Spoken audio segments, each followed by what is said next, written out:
So, ayun guys, welcome sa channel Elton Vlogs. Ayan, so meron lang tayong tawag nito, reactionan about dun sa naganap, sa tunay na naganap doon sa hidwaan nito ni Dr. Love at saka ni Kenrid guys. No? So, ito pakinggan natin. Si Jones Vlog TV, in-interview po siya ng, syempre, Starax TV, ang kanyang kapatid po. No? At syempre, ito maganda kasi naandun siya sa pinangyarihan. Kumbaga, talagang na-witness niya kung ano talaga ang naganap po doon sa tunay na nangyari doon sa lugar na po na yun, yung sa kanilang tawag nito, pagdaan man, sumugod ba o dumaan. So, ito Gino Mags, pakinig ka. Ito ang sasabihin ni tawag nito, ang lahat ng mga sinabi ni Jones Vlog TV. So, ito para sa'yo to, Jello Mags. Ito. Ni Dr. Love. At nauna si Kuya Kindred umuwi, nakasunod kami sa kanila. Tapos na si Kuya Kindred sa simbahan.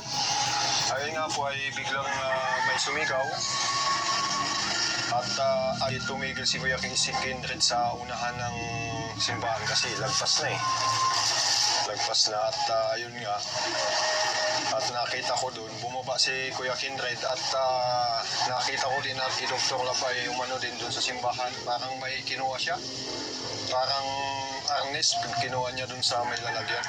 Kinuha din niya. Ayun ang totoo doon. Kasi doon may mga nagsasabi na magpas na si Kindred, tumitingin-tingin sa simbahan, makalagpas ng simbahan, Lagpas. may bigla daw sumigaw. Oo, may bigla talaga sumigaw. Parang may paghamon. Kaya bumaba siya. Totoo ba? Oo, totoo po yun. Distansya yung sasakyan namin. May sumigaw. Nandun na sila sa unahan. Tapos bumaba siya. At ayun nga, napatigil din kami kasi tumabi muna siya bago lumabas eh. Lumabas siya. Ano yung ginawa niya? Pagbaba niya, nakita niyang may kinuha si Dr. Lab dun sa may simbahan na parang pamalo, parang arnis. Kaya kumuha din siya ng ng yung dispordos. Kasi nakita niya. Diba guys? So, ayun po yung tunay na naganap doon. No? Dumaan, hindi po sila sumugod. Diba? Jello Mags, napakalinaw, diba? Dumaan ang convoy nila ni Kindred dahil galing sila sa blessing ng bahay ni tawag nito ni Ryan. So, alin ang sinasabi mo doon? Alin ang sinasabi mo doon na sumugod sila? Diba? Ang ginaw-linaw na sinabi ni Jones Vlog TV na mayroong sumigaw. At syempre, kung ikaw ba may sumigaw, natural lilingon ka. Diba? At alam nila kung sino yung sumigaw. Diba? Sino ang unang naghamon ba? Diba si Dr. Love? Natural yung hinamon, guys. Diba? Kahit nga si Pacquiao, hinamon. Natural lalabanan niya. Diba po? Yan ang sinasabi natin. Diba? Na dapat mo nang alamin muna natin ang lahat ng pangyayari. Huwag kang maging bias, huwag kang maging one-sided. Diba? Si Starax, meron din siyang na-interview na isang karpentero doon. Ngayon, naandun. Yan ang maganda, neutral. Ikaw, anong ginawa mo? Iisa lang ang tinanong mo, iisa lang ang in-interview mo. Diba dapat klaruhin mo muna ang bawat isa kung sino ba talaga ang may mali doon bago ka magngangawa dyan sa channel mo.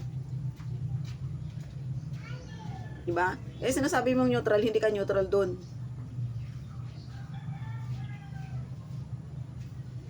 Diba siya na yung tawag nito.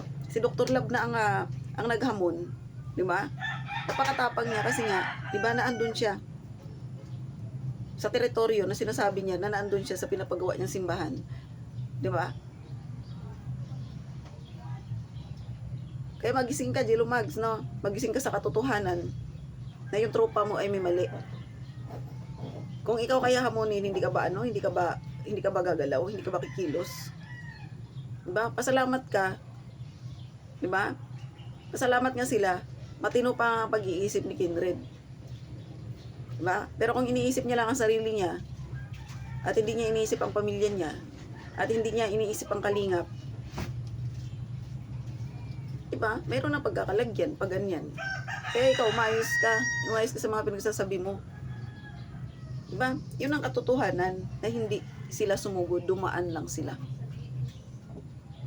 Diba po?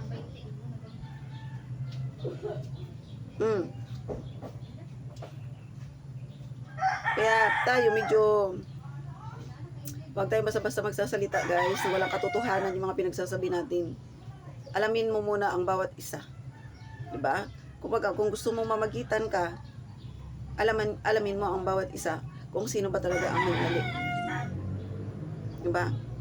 So, ayun lang guys, ang reaction video natin about sa interview ni Starax TV kay tawag nito kay Junes Vlog TV.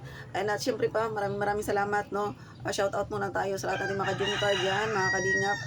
Syempre pa Kuya Val Santos Matubang at sa lahat po ng mga kalingap partners. Ayan, maraming salamat po and please like and share po ang video na ito. And sa mga hindi pa po nakasubscribe kay Alton Vlogs, maraming salamat po and bye-bye po muna. And God bless po sa ating lahat.